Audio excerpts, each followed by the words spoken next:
Olá, eu sou Marcos Soares. Novamente, este é um vídeo simples, sem edição e sem imagens importantes. O que importa é o meu áudio. Essas imagens estão passando, são de arquivos gratuitos e supostamente todas elas são de lugares do Brasil. Eu fiz um compilado com explicações e significados simples dos termos mais utilizados na política brasileira, que são o nacionalismo, o patriotismo, entreguismo, democracia e o poder. Como alguns desses conceitos são muito complicados e longos para serem explicados, eu sugiro que depois você vá pesquisar por outras fontes que terão outras visões políticas e explicações diferentes da minha. Todas as opiniões são válidas. O meu objetivo é ajudar e orientar a todos. Em breve eu pretendo fazer mais vídeos falando sobre política e notícias. Antes de continuar, curta esse vídeo, se inscreva no nosso canal e deixe um comentário com pergunta, opinião ou crítica. Eu prometo que não irei apagar nenhum. E me acompanhe nas outras redes sociais através do @marcosescritor, link no primeiro comentário fixado. Resumidamente, o nacionalismo seria quando os políticos criam leis e projetos que beneficiam a nação, colocando o próprio país acima das suas necessidades e desejos pessoais. Um exemplo simples disso, do que é nacionalismo, seria quando o político cria um parque público, com brinquedos para as crianças e academia de exercícios para a população. É uma quadra esportiva. Parece ser algo simples, mas sempre que o bem coletivo é colocado como ser uma prioridade, isso é nacionalismo e estimula o sentimento de patriotismo na população. O exemplo oposto do que é nacionalismo é o entreguismo, que seria quando o político decide vender o terreno do parque público para uma empresa internacional que irá abrir uma loja no lugar. Para algumas pessoas, ter uma loja de uma empresa internacional seria um sinal de progresso, porém o dinheiro arrecadado nessa franquia, o lucro que essa loja internacional tiver, irá para fora do país. Para o conceito de nacionalismo, seria melhor permitir que este terreno fosse utilizado para que pequenos empreendedores brasileiros pudessem abrir suas próprias lojas nacionais e com produtos nacionais sendo vendidos nelas. Assim, o dinheiro arrecadado ficaria no próprio país. E o patriotismo é o sentimento de quando o povo se autoprotege e deseja honrar e trabalhar para o bem geral de sua própria nação, da sua pátria, e para o bem geral dos seus conterrâneos e compatriotas. Patriotismo é o sentimento de felicidade e amor pela pátria e pelos seus semelhantes. Normalmente, o nacionalismo e o patriotismo são estimulados por meio de políticas públicas. Eu observo os comunicadores e influenciadores políticos de esquerda e eles normalmente odeiam e atacam figuras e personagens históricos brasileiros. Isso desestimula o patriotismo do público da esquerda. Da mesma forma que na direita, políticos e comunicadores frequentemente atacam e odeiam símbolos da cultura brasileira, odeiam e rejeitam aspectos da cultura brasileira e frequentemente preferem abraçar símbolos de outros países, como Israel e Estados Unidos. Enquanto na esquerda eles trocam os símbolos nacionais e abraçam os símbolos do comunismo internacional, como a União Soviética, e de revolucionários socialistas de outros países, o que eu percebo nas pessoas de esquerda e de direita é que eles não gostam da maioria das coisas do Brasil e da cultura brasileira e da história brasileira, e sempre estão procurando por coisas de outros países e outras culturas. O antipatriotismo, o antinacionalismo, o entreguismo existe tanto na direita quanto na esquerda. Agora vamos a uma definição geral do que é política.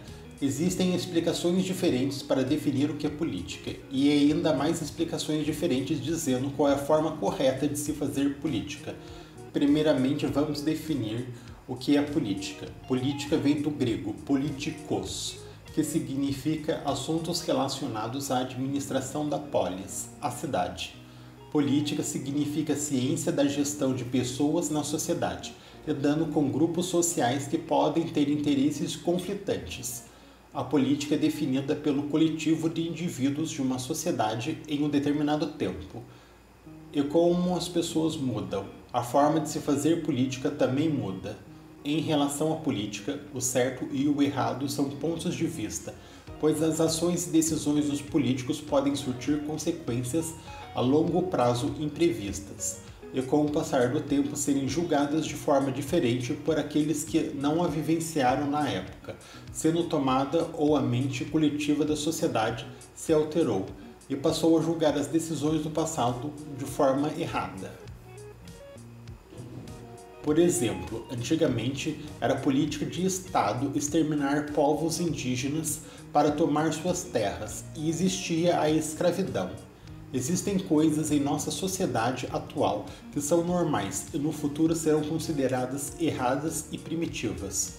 De modo geral, no que se refere à gestão pública, chegou-se ao consenso de forma geral que a forma correta de gerir o Estado é quando a maioria da população está sendo contemplada em suas necessidades e vontades, porém sem abandonar as minorias com suas carências.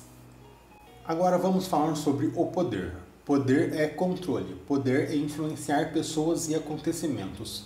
Algumas pessoas nascem com a habilidade de serem persuasivas e são capazes de influenciar outros indivíduos a pensarem e fazerem o que os poderosos desejam.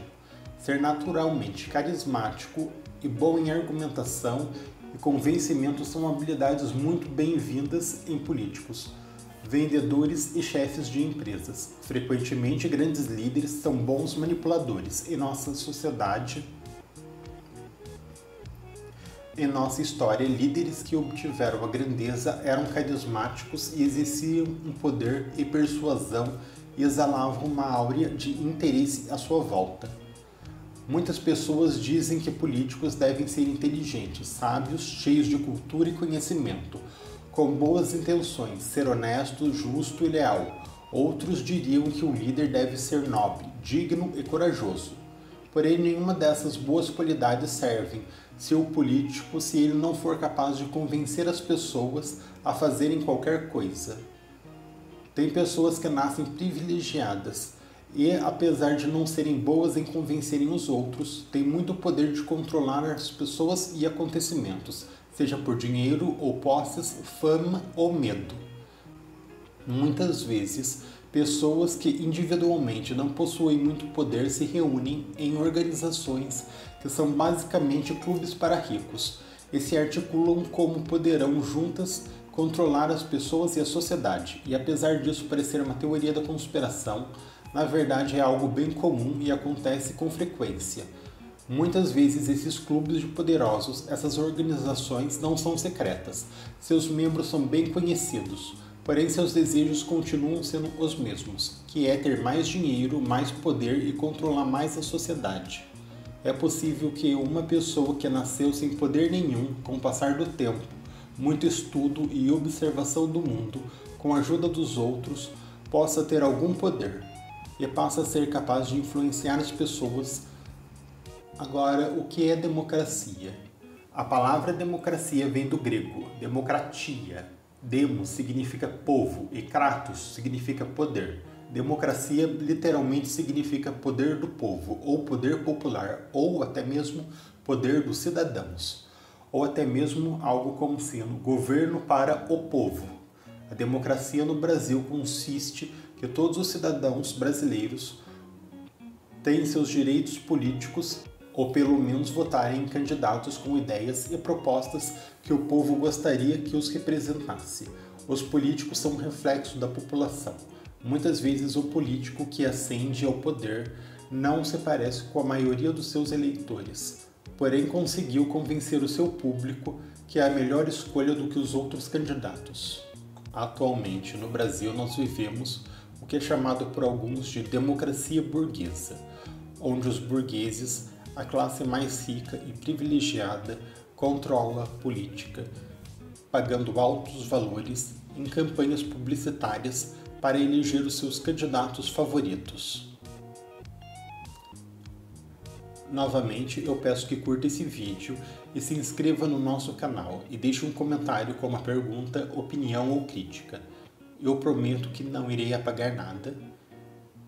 E também me acompanhe nas outras redes sociais através do @marcosescritor.